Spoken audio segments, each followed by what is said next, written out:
Fala galera, professor Anderson Pinheiro, estamos aqui para levar para você um pouco mais de conhecimento.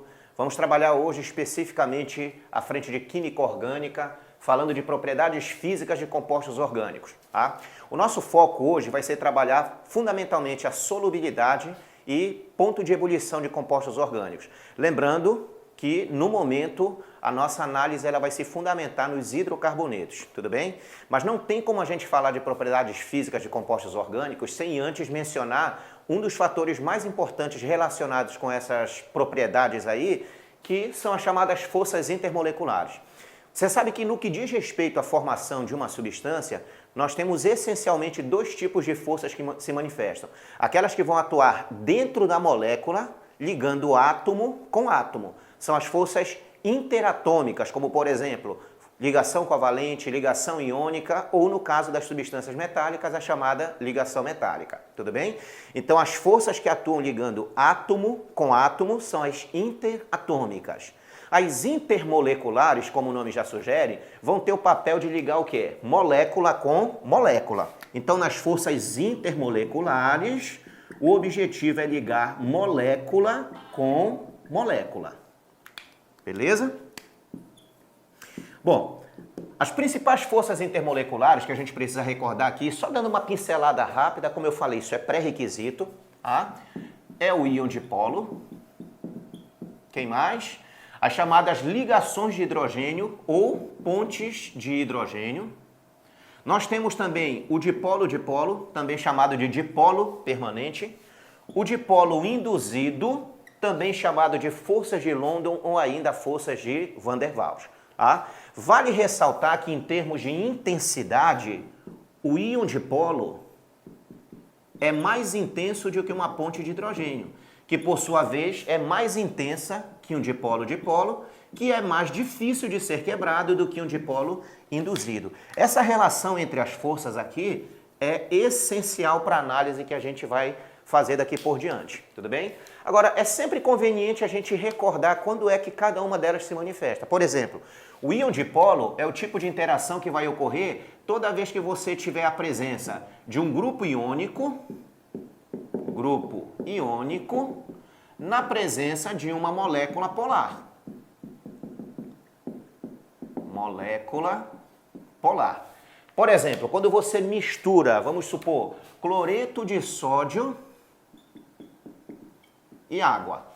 Como todos nós sabemos, o cloreto de sódio não é molécula, é um composto iônico, uma vez que nós temos a ligação aqui entre um metal, que ao perder elétrons vai formar cátion, e um ametal, que ao receber esses elétrons vai levar à formação de um ânion. Então aqui nós temos cargas reais, um cátion por ter perdido de fato elétrons e um ânion por ter recebido esses elétrons aí. Quando a gente colocar o cloreto de sódio na presença da água, vai ocorrer um fenômeno que todos nós também conhecemos como dissociação iônica. E aí a água, ela tem um papel importante nesse pré-requisito aqui. Por quê? O que é que vai acontecer? Nós vamos ter aqui a interação entre essas espécies. Como na água nós temos predominantemente a ligação covalente, digo então que a água é uma molécula, H2O é molécula. Lembre-se, o termo molécula só deve ser utilizado se absolutamente todas as ligações forem covalentes. Como o oxigênio é mais eletronegativo do que o hidrogênio, o que é que vai acontecer? A nuvem eletrônica ela vai estar mais deslocada em favor do oxigênio do que do hidrogênio. Então nós vamos ter aqui um polo negativo e vamos ter um polo positivo. Anderson, por que você não colocou aqui simplesmente carga negativa e carga positiva? Temos que lembrar que na ligação covalente ninguém ganhou e ninguém perdeu elétrons. Os elétrons estão sendo compartilhados, então aqui eu não vou dizer que é uma carga real negativa ou carga real positiva, diferente do que aconteceu aqui. Aqui alguém de fato perdeu e alguém de fato ganhou. Então, para início de conversa, aqui nós temos polos mais intensos, por assim dizer. De tal maneira que quando eu colocar então a água na presença do cloreto de sódio, haverá uma atração entre o cátion, de carga positiva, e o polo negativo da molécula de água.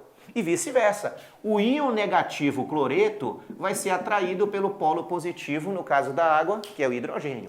É essa interação entre os opostos aqui, queridos, que nós chamamos de íon dipolo.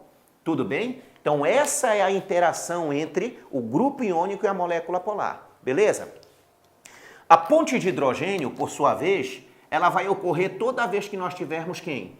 O hidrogênio ligado diretamente ao flúor, ao oxigênio ou ao nitrogênio. O que é que esses caras aqui têm em comum, os três? São simplesmente os três átomos mais eletronegativos da tabela periódica. Agora é importante você observar o seguinte, meu querido. Aqui não basta eu ter a presença desses três.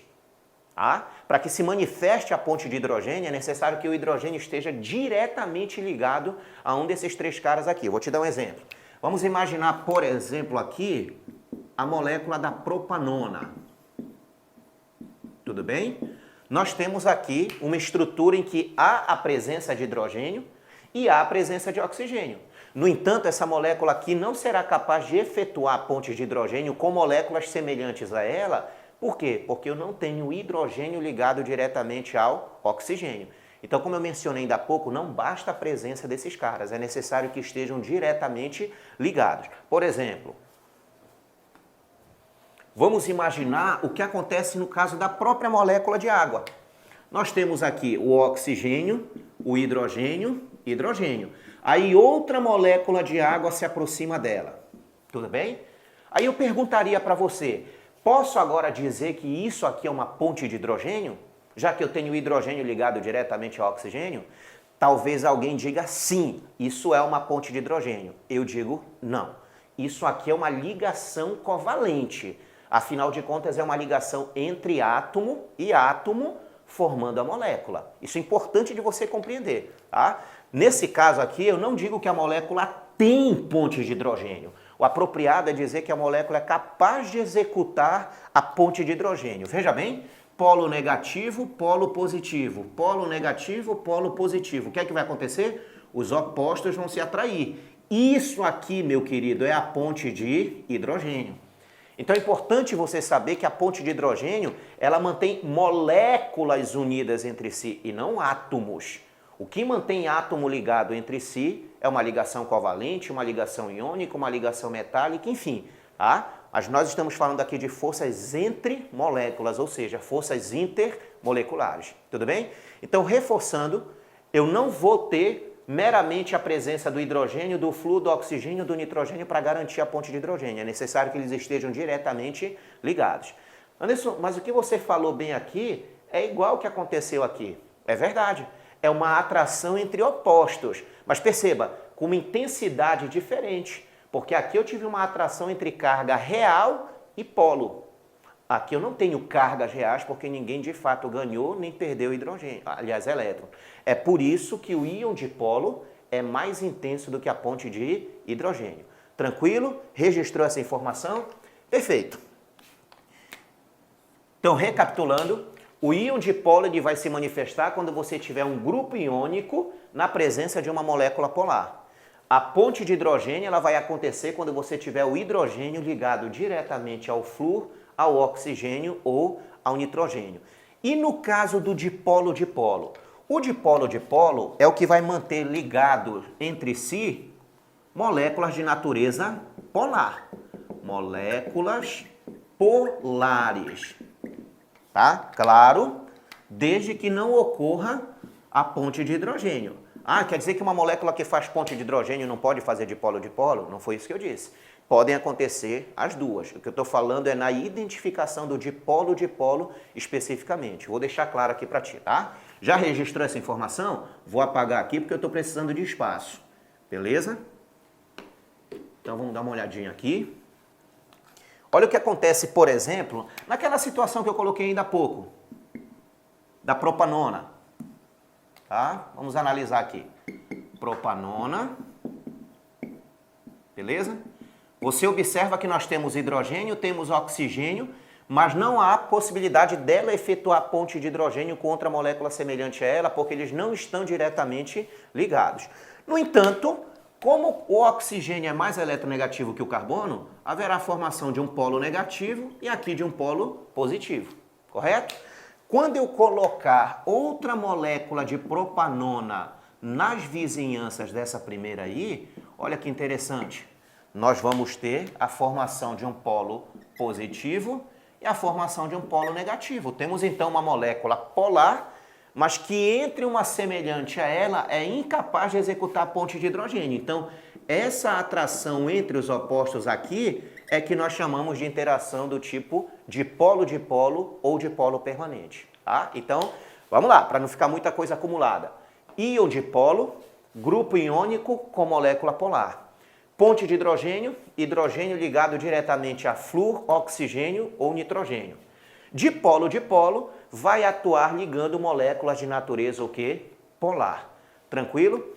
Vale ressaltar que a nossa frente aqui é química orgânica. Então, em química orgânica, geralmente, salvo as exceções, estruturas que tenham grupos muito eletronegativos, como por exemplo, grupos oxigenados, nitrogenados, halogenados, costumam ser moléculas de natureza polar, tudo bem? A gente só está dando uma pincelada aqui, uma revisada rapidamente, porque como eu mencionei para vocês, isso daqui é um pré-requisito para o nosso estudo de hoje, de fato, que são as propriedades físicas de compostos orgânicos, tranquilo? E o meu foco agora, finalmente, vai chegar a parte que mais me interessa para a aula de hoje. Por quê? Porque o nosso objetivo aqui é trabalhar especificamente as propriedades físicas de hidrocarbonetos. E aí entra o mais importante hoje para mim, que é o dipolo induzido, também chamado de forças de London, e há quem prefere chamar também de forças de Van der Waals. Apesar de que, a bem da verdade, todas as interações intermoleculares são, na verdade, consideradas forças de Van der Waals. Mas por um uso corriqueiro, a gente costuma dizer que o dipolo induzido são as forças de Van der Waals. Tudo bem? Bom, o dipolo induzido, então, é aquele tipo de interação que vai se manifestar entre moléculas de natureza apolar. Moléculas apolares, então, se mantêm unidas através das frágeis interações de London, ou seja, o dipolo induzido. E vale ressaltar que na química orgânica, tá? Que fique bem claro, na química orgânica, quem são os representantes de caráter apolar? Os hidrocarbonetos, os óleos, as gorduras. E como eu sei que você já está dando aquela antecipada no conteúdo e você lembra de isomeria, né? A isomeria geométrica não tem a forma cis e a forma trans? Pois bem, a forma trans também costuma ter natureza o quê? Apolar. Meu filho, esquece do teu nome, mas não esquece mais dessa informação aqui. Tá? Se te perguntar assim, como é o teu nome? Cara, eu não lembro o meu nome, mas eu lembro que as moléculas apolares são hidrocarbonetos, óleos, gorduras e a forma trans, pelo menos em química orgânica, isso vai ser válido pra gente. Fechou? Vale lembrar que o dipolo induzido é a mais fraca de todas as interações. Beleza? Esse é o nosso pré-requisito. Tá? Te dei o alfabeto, agora a gente vai aprender a ler. Agora a gente vai para a parte que nos interessa, que é o estudo das propriedades físicas. Então, só recapitulando, moléculas apolares se ligam através de dipolo induzido, que é a mais fraca de todas as interações. Beleza, então vamos lá, galera. Falamos do alfabeto, vamos começar a aprender a ler agora, tá certo? Falamos das forças intermoleculares e agora a gente vai falar finalmente das propriedades físicas de compostos orgânicos. Uma das propriedades mais abordadas em todo tipo de vestibular que você vai enfrentar é a solubilidade. Para início de conversa, o que é solubilidade?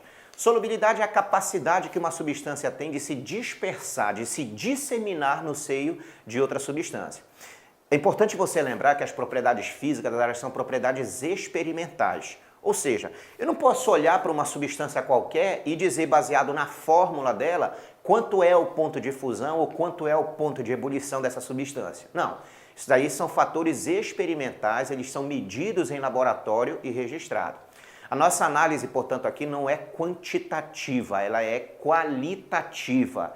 Em outras palavras, o que é que eu vou poder fazer? Eu vou te dar uma substância A, vou te dar uma substância B e vou te perguntar provavelmente qual delas tem maior ponto de ebulição, qual delas é mais solúvel, qual delas é menos solúvel. Você está me entendendo? Então é uma questão de comparação. Eu não tenho como analisar a estrutura e dizer o valor do ponto de fusão, o valor do ponto de ebulição ou o valor da solubilidade. Entendido? Dito isso, existe uma regra, veja, não é uma lei, é uma regra, que é a regra geral de solubilidade, que diz que semelhante dissolve semelhante. O que é que isso significa? Significa dizer que substância polar dissolve bem substância polar. Assim como substância apolar tende a dissolver bem substância apolar. É isso que significa quando eu digo que semelhante dissolve semelhante. Qual é o solvente universal? Provavelmente você vai dizer assim, a água, não é verdade? Não, não é verdade. Na realidade não existe um solvente universal. Afinal de contas, qual seria o grande problema de você ter um solvente universal? Onde é que você ia guardar esse solvente? Por exemplo, ia colocar no recipiente de ferro, ia dissolver o recipiente. Ia cair na mesa, ia dissolver a mesa. Você ia tentar parar, ia dissolver a sua mão. Ia cair no chão, ia dissolver o planeta. Então veja, dizer que a água é um solvente universal é um exagero. É bem verdade que a água é um excelente solvente, mas para substâncias de natureza polar semelhantes a ela, tudo bem? Mas daí dizer que é um solvente universal já é exagero. Você lembra que a gente está trabalhando fundamentalmente nesse capítulo quem? Os hidrocarbonetos. Então vamos focar nossa análise em relação aos hidrocarbonetos. Você lembra que ainda há pouquinho, né, na aula anterior, a gente estava falando ali em outro momento que os hidrocarbonetos, entre outros, são os representantes de caráter o quê na química orgânica? De caráter apolar. Se os hidrocarbonetos são apolares, então eles devem se dissolver bem em substâncias apolares. Ou seja, eles vão apresentar uma alta solubilidade em solventes apolares. E vão, obviamente, apresentar uma baixa solubilidade em solventes polares. Deixa eu compartilhar uma informaçãozinha aqui, mas como químico para vocês, tá? Do ponto de vista da química, não existe nada 100% solúvel, aliás, 100% insolúvel. Tudo bem? Para isso existe o KPS, né? Lembra lá da fisicoquímica, que é o produto de solubilidade? Então, assim, microscopicamente falando, não existe nada 100% insolúvel. Nem que seja uma única partícula microscópica, ela sofre o efeito de solvatação. Na linguagem química, o apropriado é nós falarmos de alta solubilidade e baixa solubilidade. Isso é o apropriado. Agora, claro, se você for fazer um item, vai resolver um item em que não existe alternativa que diz baixa solubilidade, diz assim, insolúvel, obviamente você vai marcar essa alternativa, beleza? Então aqui, só para reforçar, hidrocarbonetos, por serem apolares, tendem a apresentar alta solubilidade em solventes apolares. E vão apresentar, obviamente, baixa solubilidade em solventes polares. Certinho? Então eu te perguntaria assim, hidrocarboneto é solúvel ou insolúvel? Se você respondeu uma das duas coisas, você se precipitou. Porque toda vez que eu te perguntar se uma determinada substância é solúvel ou insolúvel, me pergunte primeiro em que. É importante a gente fazer a relação entre soluto e solvente. Então, se eu te perguntar, por exemplo, assim, hidrocarboneto é solúvel ou insolúvel em água? Aí você tem um parâmetro para analisar. Água é polar, hidrocarbonetos são apolares. Então, eles tendem a ser insolúveis em água. Logo, formarão sistemas heterogêneos junto com a água, ok? Agora, se eu te perguntasse assim, os hidrocarbonetos são solúveis ou insolúveis, sei lá, em tetracloreto de carbono? Tetracloreto de carbono é apolar. Os hidrocarbonetos também são apolares. A tendência, então, que sejam solúveis em tetracloreto de carbono. Logo, formarão sistemas homogêneos. Beleza? Tranquilo? E se eu te perguntasse, por exemplo, assim, uma parafina é solúvel ou insolúvel em querosene?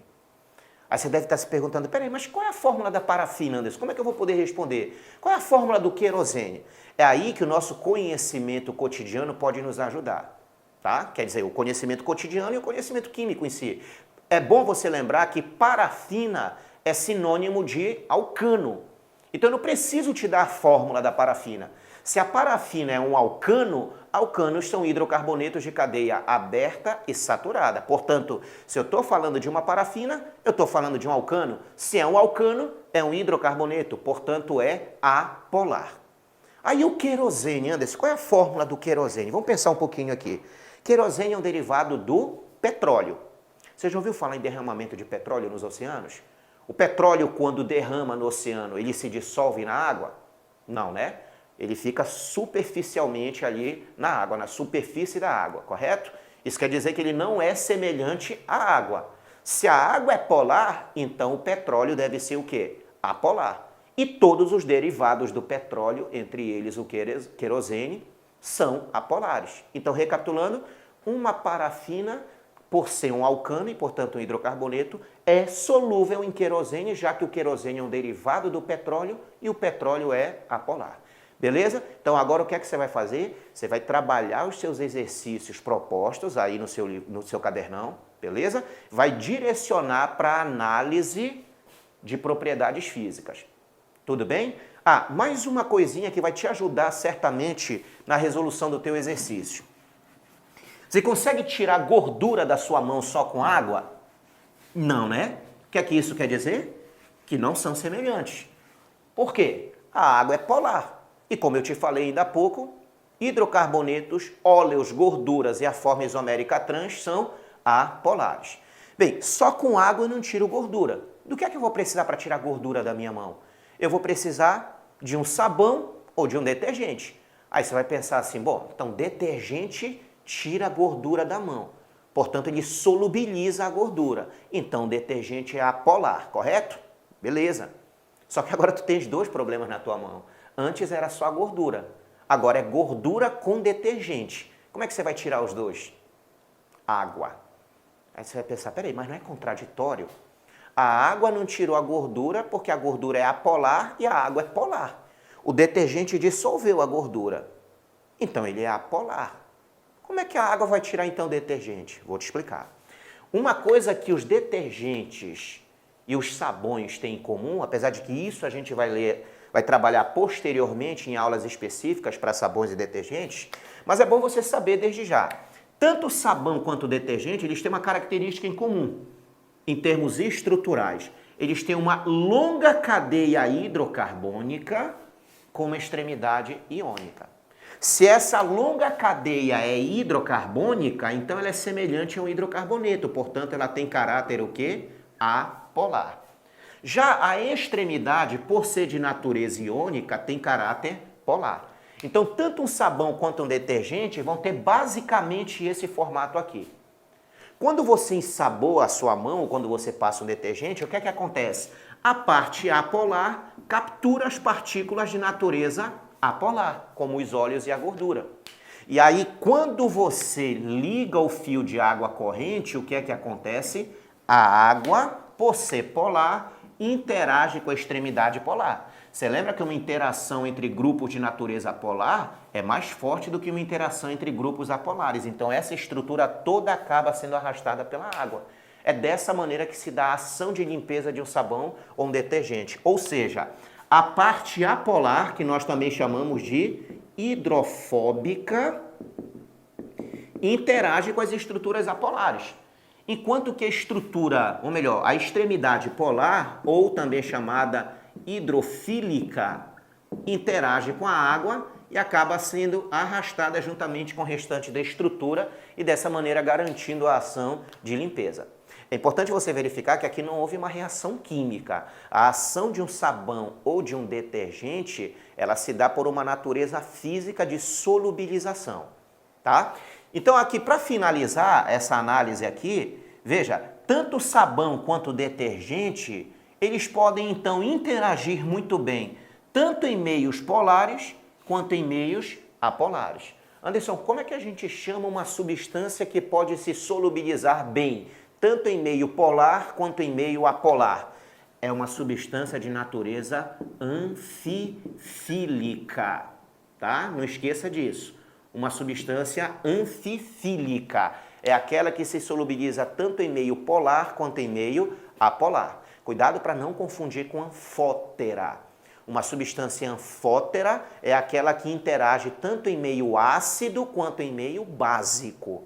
A anfifílica, como sabões e detergentes, são aquelas que se solubilizam tanto em meio polar quanto em meio apolar.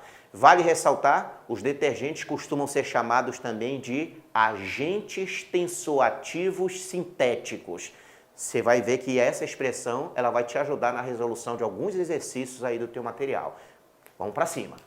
Então, esclarecida a questão da solubilidade, passemos a outra propriedade física muito importante, que é o ponto de ebulição das substâncias orgânicas. Lembrando que no capítulo atual, o nosso objetivo principalmente é analisar os hidrocarbonetos. Mas vamos falar um pouquinho aqui sobre ponto de ebulição. Ok? O que é ponto de ebulição, para início de conversa? Cuidado para não confundir com ebulição. Ebulição é a passagem da fase líquida para a fase gasosa. O ponto de ebulição é a temperatura na qual isso vai acontecer. Então, raciocina aqui comigo. Vamos imaginar, por exemplo, uma amostra de água. Você sabe que em uma gota de água que seja, eu tenho milhares e milhares de moléculas de água constituindo a substância. E o que mantém essas moléculas de água unidas entre si, nós já falamos, são as chamadas pontes ou ligações de hidrogênio. Raciocina comigo. Essencialmente, o que é que define um estado físico? As principais características de um estado físico, elas estão relacionadas com o distanciamento entre as moléculas. Estado sólido, partículas bem coesas, bem unidas, extremamente organizadas. Fase líquida, relativamente afastadas e com mobilidade. Estado gasoso, completamente dispersas, é um estado caótico. Então, basicamente, o que diferencia um estado físico do outro é a proximidade entre as partículas. Essa proximidade, por sua vez, depende de quê? Das forças intermoleculares. Então, pensa comigo, quanto mais intensas essas forças, mais difícil separar as moléculas. Quanto mais difícil for para separar as moléculas, mais energia é necessário. O que eu estou querendo colocar na tua cabeça, então, é o seguinte: o ponto de ebulição de uma substância é uma propriedade física que depende diretamente de quem? Das forças intermoleculares. O que é que nós poderíamos dizer aqui? Que quanto mais intensas essas forças, tanto maior é o ponto de ebulição de uma substância. Correto? Então já coloca na tua cabeça que as forças intermoleculares constituem um fator importante para definir propriedade física como ponto de ebulição. Um outro fator importante na variação do ponto de ebulição é a massa da molécula.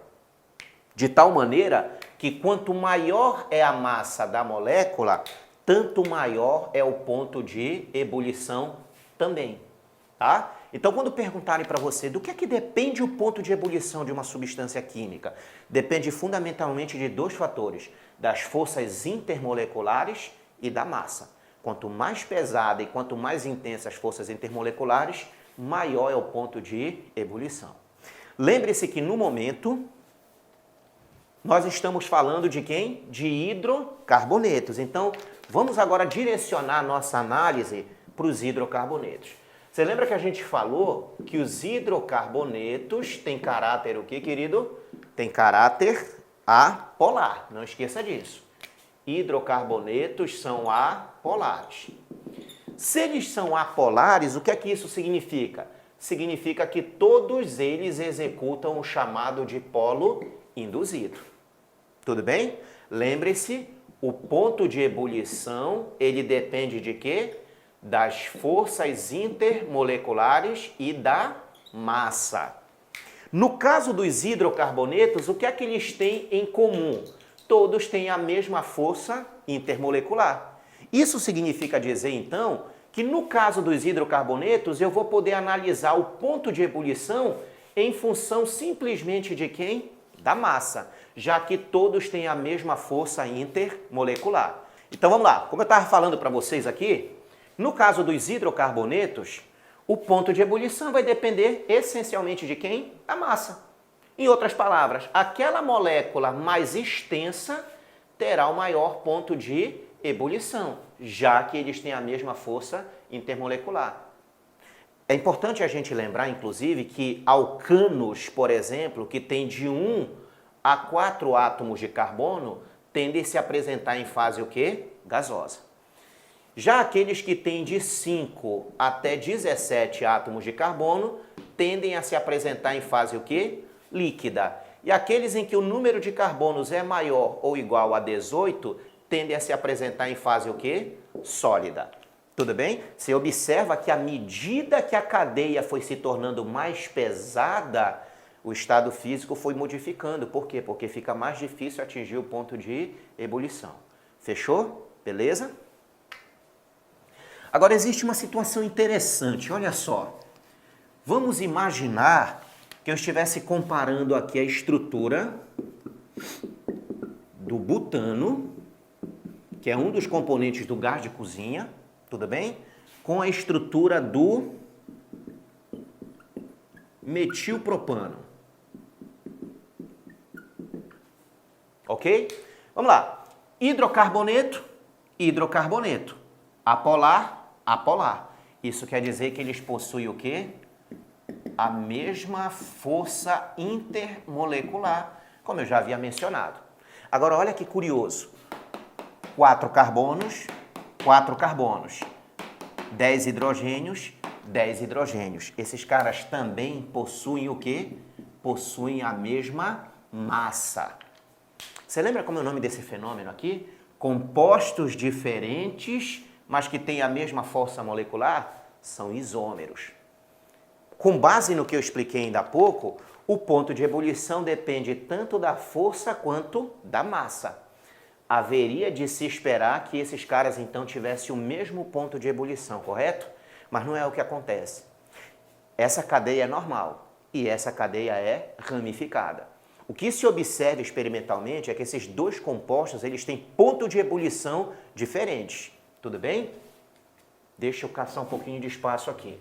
Eu vou mostrar agora para você por que nesse caso, ou como nesse caso, a gente pode justificar a diferença no ponto de ebulição. Você lembra que para uma força intermolecular se manifestar, eu preciso no mínimo de 2 moléculas, né? Não tem sentido falar de força entre moléculas com apenas uma molécula, correto? Então vamos pegar uma molécula semelhante à outra do butano e vamos pegar também uma molécula idêntica ao metilpropano. Qual é a justificativa para o ponto de ebulição desses dois caras ser diferente, já que eles têm a mesma força e a mesma massa? No primeiro caso, como as duas cadeias são normais, a área de interação entre elas é excelente, a superfície de contato é grande. Imagina eu passando o colo aqui, tentando separar. Vai ficar difícil. No outro caso, nós temos uma ramificação.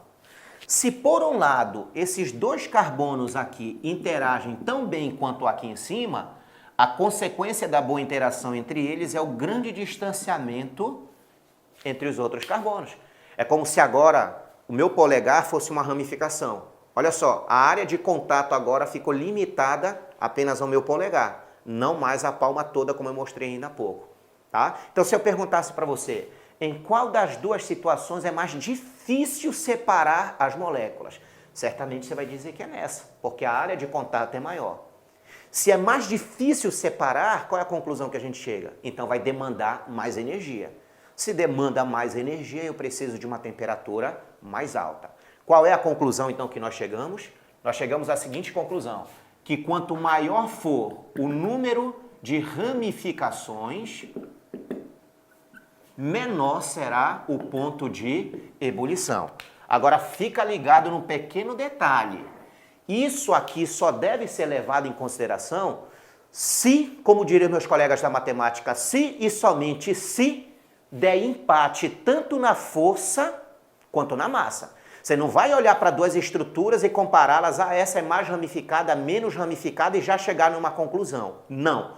Volto a repetir, o critério de ramificação somente é válido para analisar se der empate na força e na massa. Em outras palavras, Se tiverem a mesma força e a mesma massa, a cadeia que for menos ramificada terá maior ponto de ebulição.